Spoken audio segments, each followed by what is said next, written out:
Welcome to a new episode on the 1982 Kawasaki 750 Limited. As you know, I recently picked this bike up, trading it in for a 250 Eliminator, and there's still some work to be done on this bike. Let me go through it with you. Let's dive into the bike. This is the second time I'm going to make some repairs that need to be done. So let's have a look at everything that I've been doing up till now and everything that still needs to be done.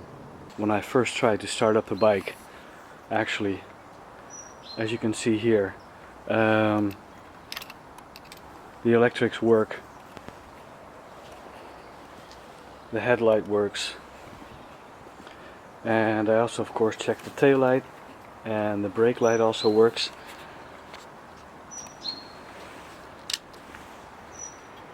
Indicators are working, all of them, so everything seems to be okay. And then when I tried to start up the bike, nothing happened. So that's how everything started off. I was able to jump start it, and it ran very rough. Let me show you the carbs that came with this bike, and you'll probably understand why. Here we are. These are the carbs that came with the bike, a KN carb. And here you see somebody totally screwed up the carb. And it's totally unuseful. Of course I can use the outer two carbs still, so I'll keep those as spares, and of course I have a lot of parts that I can reuse. So that was actually fixed on the bike, so I've taken those off in the meantime. They did supply me with a set of Mikuni carbs, but that also has a problem if you look here. So this one I can discard, the outer carb, and the other three carbs are reusable, so I'll see if I can pick up a spare one here, and so I can reuse this set of 4.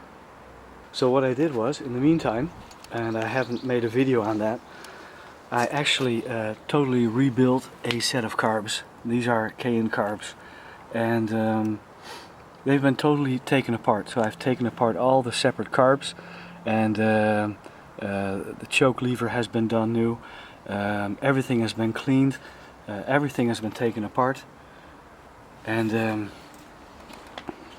so I actually installed these carbs yesterday. I finished them and started the engine without air filters or without pods, and eventually I had it running perfectly.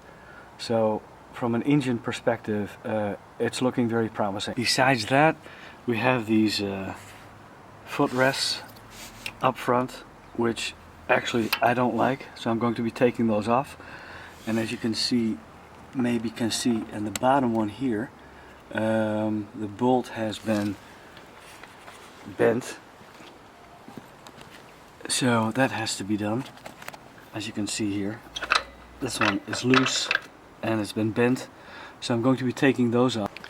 As you can see here, the tread on the front tire, that's going to be needing a new tire, and I want to check the discs and the brakes.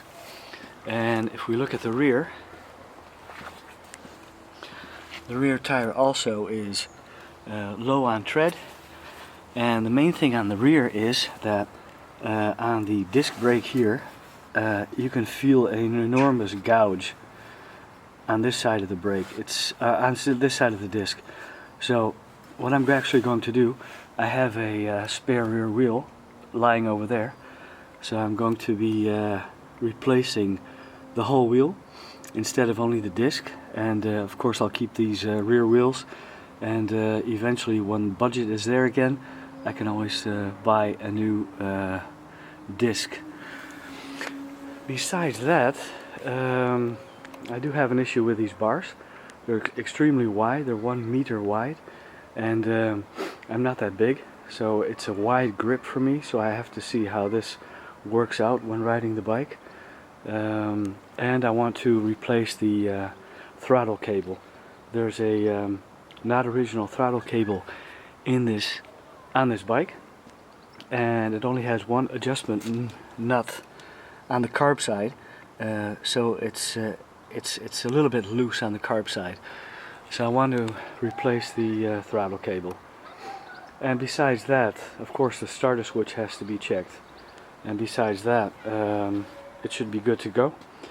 So I'm going to put a center stand under it now. I have a few of those lying around, so I can actually set the bike up straight and have a look at the wheels and the tires and see what I can start over there. So let's get started. I put a plank underneath the center stand to get the bike up just slightly higher so I can work on this rear tire. I've taken off the chain guard, as you can see here, and of course keeping all the bolts together with what you take off. And like I mentioned, the rear disc has quite a gouge, which is restricting the rear tire from turning, and as you can see here, it's very difficult to turn. And that's because this rear disc is warped. So I have to take out this rear wheel anyway, so I might as well do it now. So let me get started. Well, let's talk about the rear wheel. The main nut on the rear wheel axle was fixed so unbelievably tight I just couldn't get it loose. So actually to get more leverage on my wrench, I fitted a steel bar about 1 meter long, and then I could easily take off this rear nut. So that's a good idea if things are so fixed, but it's quite a large nut, so you can't damage it that easily. Just fix a steel bar to your wrench, you get more leverage, and then you can take it off. Now the axle has to go all the way through, as you can see here, and that's going to hit the right exhaust. So I'm going to take off the exhaust now, then tap out the axle and drop out the rear wheel. So as you can see, I taped off the adjusters, as you can see here, to make it easy to fit the wheel back on. So let's see if we can knock out the axle after taking off the exhaust. Right, I've been able to remove the right exhaust, as you can see here, and tap out the rear axle. Now I have another issue, and that is that the rear brake is completely stuck to the disc.